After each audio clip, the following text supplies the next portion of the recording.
Saudara Majelis Hakim Pengadilan Negeri Jakarta Selatan akan mendatangi langsung TKP pembunuhan Brigadir Yosua Huta Barat di Kompleks Polri Duren 3, rumah dinas Verdi Sambo. Hakim bersama dengan jaksa penuntut umum dan juga kuasa hukum Verdi Sambo berencana untuk meninjau rumah dinas Verdi Sambo esok hari, saudara. Hakim juga memerintahkan jaksa untuk menghubungi kuasa hukum Eliezer, Ricky Rizal dan juga Kuat Ma'ruf untuk hadir dalam peninjauan tersebut. Kepentingan dari pemeriksaan di persidangan ini adalah kita cuma menginginkan gambaran situasi dan kondisi lokasi yang ada di sana. Sementara kita tidak membutuhkan pembuktian hanya ada di persidangan ini. Jadi tidak ada pembuktian sama sekali di sana. Rabu besok Majelis Hakim, ada JPU dan juga kuasa hukum terdakwa akan mendatangi TKP pembunuhan Brigadir Yosua. Lalu seperti apa informasi lengkapnya? Kita telah terhubung dengan jurnalis Kompas TV Niputu Trisnanda yang berada di Kompleks Duren 3. Selamat malam Niputu. Rencananya jam berapa nih Majelis Hakim akan ke rumah Sambo dan apa sebenarnya yang akan dicari? Ya, selamat malam Yasir dan juga saudara. Kalau melihat bagaimana agenda persidangan besok di mana terdakwa Ricky Rizal dalam perkara yang sama terkait dengan pembunuhan berencana Brigadir Yosua Huta Barat, ini memang masih teragenda akan dilaksanakan pada pukul 10.00 waktu Indonesia bagian Barat. Nanti setelah itu baru Majelis Hakim, jaksa penuntut umum dan juga penasihat hukum akan bertolak menuju ke Saguling dan juga Duren 3 yang merupakan TKP atau tempat kejadian perkara.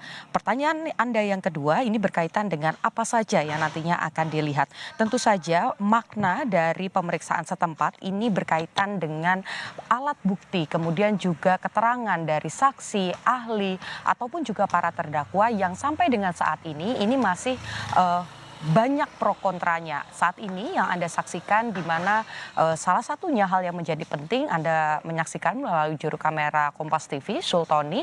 Ini merupakan CCTV yang berhasil merekam cuplikan di mana Verdi Sambo nampak turun dari mobil, kemudian dibantu oleh Romer untuk kemudian masuk ke rumah Duren 3 sebelum penembakan terjadi. CCTV kemudian juga letak dari peristiwa di mana ada informasi yang disampaikan ada penembakan di lantai 2 menuju ke lantai 1, kemudian juga ada bekas tanda-tanda selongsong peluru, ada kerusakan-kerusakan di dinding, ada serpihan kaca juga yang diamankan oleh para penyidik, baik itu dari penyidik yang ada di dari Polres Jakarta Selatan ataupun juga ketika ditindaklanjuti oleh Bareskrim Polri, ini nantinya akan dilihat secara langsung. Sedikit saya jelaskan Yasir dan juga saudara bagaimana kemudian pemeriksaan setempat ini memang biasanya lazim dilakukan pada perkara-perkara terkait dengan urusan perdata, di mana kalau kita bicara soal perdata, Majelis Hakim ini memiliki kewenangan untuk meninjau secara langsung sengketa ataupun juga lokasi sengketa yang ada. Nah, untuk di pidana sendiri sebetulnya Majelis Hakim memang tetap memiliki kewenangan ini, di mana kalau kita berbicara terkait dengan kewenangan Majelis Hakim, meskipun permintaan ini berangkat dari penasehat hukum, tetapi nantinya ini menjadi pertimbangan dari Majelis Hakim untuk menentukan vonis mana yang paling pas untuk para terdakwa. Karena kalau kita berbicara soal perkara pembunuhan Brigadir Yosua, pasal 340 ini ada beberapa sanksi, mulai dari pidana 20 tahun, pidana seumur hidup, bahkan ada sanksi hukuman mati.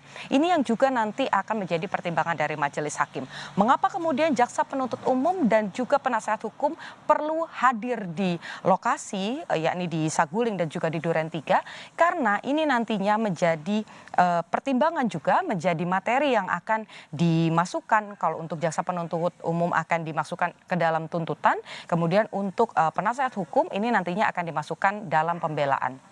Siapa saja yang dihadirkan? Kalau yang meminta adanya pemeriksaan setempat ini adalah penasehat hukum dari Verdi Sambo dan juga Putri Chandrawati, tetapi karena ini berkaitan dengan perkara pembunuhan Brigadir Yosua Huta Barat pada 8 Juli 2022, maka seluruh terdakwa, penasehat hukum ini akan, maksud kami seluruh penasehat hukum dari masing-masing terdakwa ini akan dihadirkan.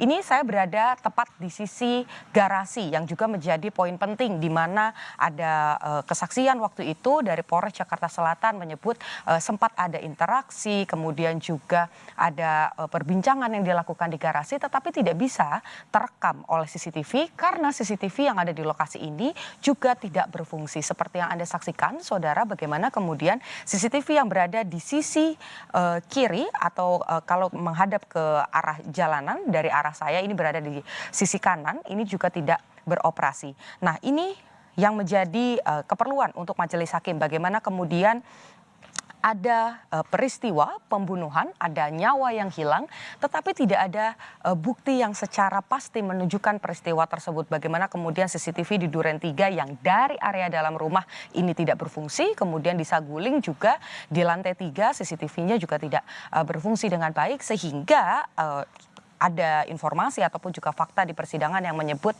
dari kesaksian Richard Eliezer sempat dimintai perintah kesiapan oleh Ferdy Sambo di lantai 3 yang juga didampingi oleh Putri Chandrawati ini tidak bisa terekam dan tidak bisa dibuka kepada publik seutuhnya di ruang persidangan atau di meja hijau. Oleh karena itu majelis hakim ini mengamini atau mengabulkan permintaan dari penasihat hukum Ferdy Sambo dan juga Putri Chandrawati untuk melihat secara langsung apakah ada kecocokan atau justru ada yang janggal dari kesaksian, kemudian juga dari alat bukti yang dihadirkan di persidangan.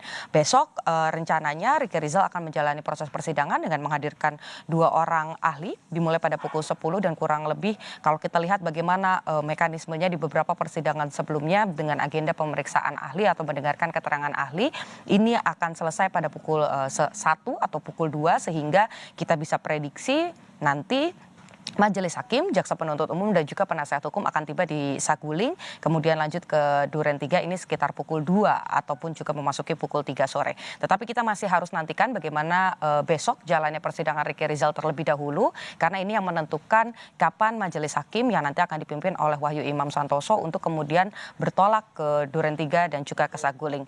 Terakhir, pekan depan ini menjadi kali pertama bagaimana Putri Chandrawati dan juga Ferdy Sambo akan memberikan keterangan sebagai terdakwa dalam perkara ini. Sehingga kita tinggal menunggu sedikit lagi agar kasus ini bisa menjadi terang benderang dan keadilan bisa segera diterima oleh keluarga korban. Yasir. Niputi Trisnanda, terima kasih atas informasinya dari Kompleks Duren 3.